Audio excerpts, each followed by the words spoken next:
Otra noticia importante de los 80. No, pero qué mano de tragedia. ¿No hay una noticia buena? ¿Una? Pero es que tenemos que recordar esa. Diga porque que es pagamos no, musiquita. Bonita, no duele, bonita, buena. no duele la del En terremoto. Bucaramanga jugaban en esa época, sí, estaba bien, ¿no? El terremoto de Ah, Popayán. el terremoto vamos a de ver. Popayán, perdón. Qué pena.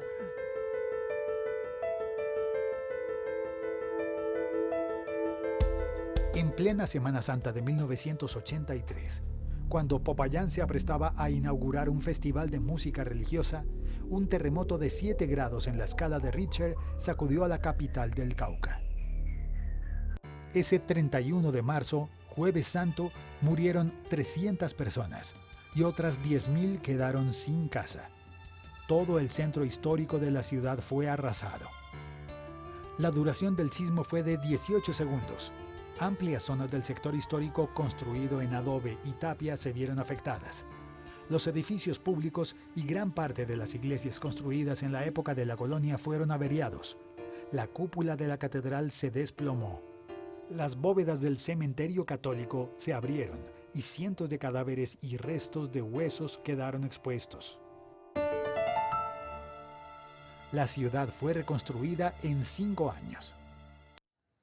Noticias de las que no se quiere hablar, de las que no a los presentadores y a los periodistas nos cuesta, ¿no, Rafa? No, Eso un es- terremoto. Yo no tuve la oportunidad de estar en este terremoto. Estaba por fuera, pero bueno, el de Armenia, sí. Estuve 3 semanas y todo, pero es muy difícil. Yo creo que las noticias más difíciles es cuando alguien se muere y tú qué le preguntas a los seres queridos. O sea, tú no puedes hacer ¿Cómo se siente? la No pregunta se puede, obvia, cómo no. se siente, ¿cierto? Pero uno tiene que también mirar a ver cómo le saca algo, a ver qué cuenta de esa persona, de qué está pasando, porque además uno tiene que contar la historia con narraciones, con narrativa, con lo que la gente te va a contar. Pequeños detalles. Entonces tú no puedes solamente colocar imágenes, la gente te tiene que contar.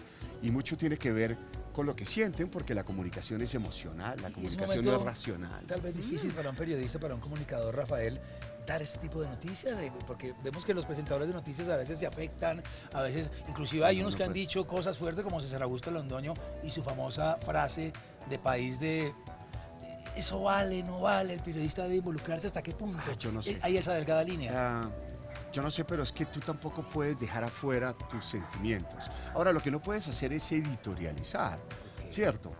Me refiero cuando haces reportajes si eres periodista, no cuando eres columnista, pues tú puedes editorializar, pero tú no puedes tomar partido, aunque uno por dentro pues toma partido también. Es imposible que tú no te muevas por eso, muy difícil. Cubrir estas historias son dificilísimas. A mí lo que más me llamó la atención, recuerdo, nunca olvido una historia, creo que se cayó la cúpula de una iglesia porque la gente estaba esperando entrar a la iglesia.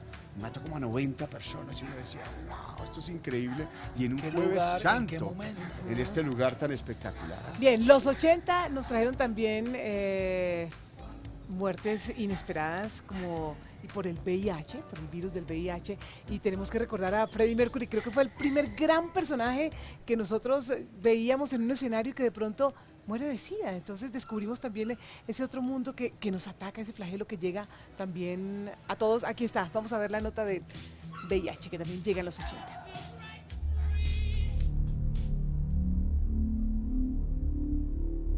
Los inicios del virus VIH datan de los años 80, cuando se detectan varios casos de neumonía y una variante del cáncer de piel. Lo curioso era que estos casos en su mayoría se presentaban en pacientes homosexuales. Esto dio lugar a una serie de estudios que concluyó con una carencia similar en todos ellos de un tipo de células sanguíneas.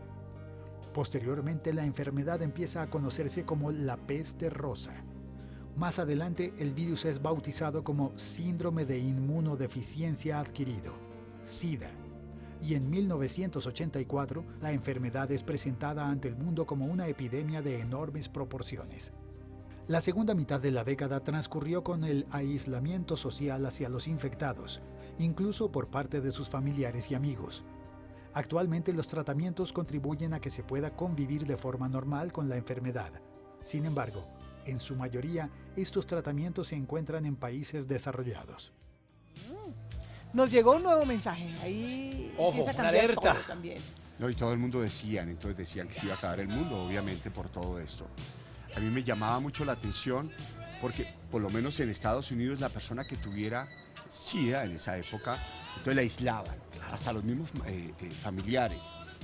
No la podían Que tocar. no la podían tocar, entonces uno no sabía cómo se transmitía el SIDA y todo el mundo hablaba del SIDA y los niños, Que si tomaban cuando el había mismo un niño vaso. con SIDA, entonces no lo dejaban entrar al colegio y le tocaba Se quedarse en decía otro de lugar todo. y los padres, claro, yo lo entiendo, de padre también, si tú no sabes cómo se transmite. A mí me pasó algo curioso, en el 87 fui a cubrir, era camarógrafo, unas selecciones a Haití y entonces decían que eso venía también de Haití y era increíble, entonces todos llegamos ahí a cubrirlo. Eran unas elecciones bastante complicadas porque las elecciones anteriores habían matado como a 50 personas, los enviaron allá y estaba haciendo tanto calor que el conductor nuestro tenía como unas gaseosas atrás, quedaba una sola y entonces aquí yo la gaseosa y yo mirando a ver quién tenía para abrirla y aparece un haitiano, un negrito y me dice, mi, entonces se la doy y el tipo con el diente hace así Ay, no. y me la entrega y yo. Y vos con el trauma.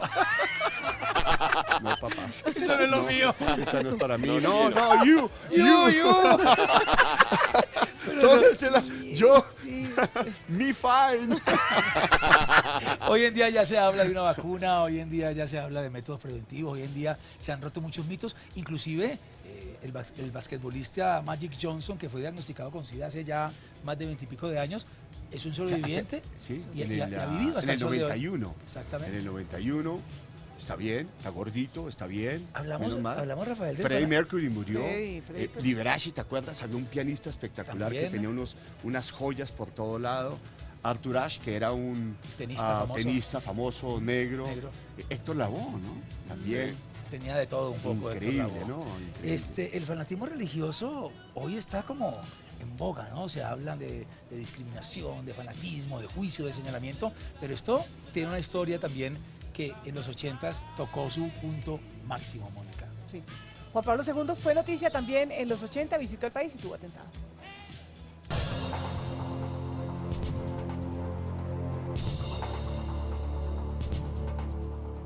Juan Pablo II es considerado el papa que más atentados sufrió durante su pontificado. En 1981 fue baleado por el turco Ali Mehmed, quien le causó heridas de gravedad que casi le quitan la vida. Ese mismo año, momentos antes de que su santidad llegara al estado de Karachi, en Pakistán, se registró una explosión donde iba a oficiar la misa. Pese a todas las tragedias, varios años después, el 1 de julio de 1986, ocurrió un hecho histórico en Colombia, cuando el Papa Juan Pablo II pisó tierras colombianas. Su visita duró 7 días, en los que visitó 10 ciudades, una de ellas Armero, arrasada el año anterior a causa de la erupción del volcán Nevado del Ruiz. El 5 de julio, en medio de su maratónica visita, el Papa Juan Pablo II hizo un llamado a la paz del país. Sin lugar a dudas, su paso por Colombia fue emblemático para el país y la Iglesia Católica. Esto fue importantísimo. ¿Qué- Hubo hasta qué? película, ¿no? El niño Claro, y el aprovecharon las Papa. imágenes reales de Carmen Sí. Saduque con un niño cantando. Tal vez ha sido el papa más... bueno, Qué- Francisco ahora... Bonito este papa. Era un papa Ay. tierno, ¿no? Una energía chévere. Yo lo vi en Miami, él llegó a visitar Miami, bueno, lo vi, no está cerca, sí, ojalá, como a 30 metros, 40 Lo metros. vi, pero lo se bajó viste. del avión y lo vi. Ahí estaba. Y uno dice, bueno, porque nosotros vivimos de eso, los periodistas, ¿cierto? Lo que vivimos y lo vi, entonces mi papá siempre me preguntaba, mijo, ¿a quién has conocido? ¿Al presidente tal? Sí, papá. ¿En serio, mijo? Sí, papá. Entonces nosotros como que, ¿conociste al papá? Sí, bueno, yo dije que lo conocí, la una verdad que mentirita- lo vi. una mentirita Yo era blanca. camarógrafo, entonces uno ahí como que bajó del avión de Italia. con, y no, con el Zoom lo sentiste cerquitica. ¡Claro! pero lo vi. ¿Tus 80 cómo fueron, Rafa? Deliciosos, De- chéveres. ¿Pelo largo? De mucho crecimiento. No, yo siempre he sido medio conservador, como normales, siempre me van a ver igual. Chaqueta así. O sea, fácilmente estás de los pantalones. Pero 80. esto cómo se ¿verdad? bailaba, esto cómo se bailaba. Porque separado. pediste esta. A ver, Pero Funky esto tenía- Town, ¿cuál es sí, el el Funky Funky Town? Town. Pero eso fue comenzando en los 80, ¿no? Temprano. Fue ¿Esto cómo se 80. bailaba? ¿Esto se bailaba como con un brinquito? Yo siempre chicaneo que bailaba, pero mentira, yo no bailaba bien, no, yo era un desastre. El pasito cachaco. Uy, el pasito pasito cachaco, claro. El pasito ¿Te acuerdas del cachaco. pasito? Sí. Uy, Muy bien, claro. pero esta eso, ¿Saqué la cédula? Esta música. ¿Discovery? Saqué la cédula. Discovery, allí en la 30 y pico. Uy, Mónica. No, me contó nunca una lo amiga, pensé me de contó usted. una amiga. Usted en Discovery no se veía, aquí no se veía nada. No. Había que sonreír. Aquí estoy. Regalo para cobijita. ¡Wow! Mira. Sí, con mucho ¿una cariño, cobija? muchas gracias. Wow, Y sobre deliciosa. todo un bravísimo de gratitud para Rafael. bravísimo. Como un grande del periodismo.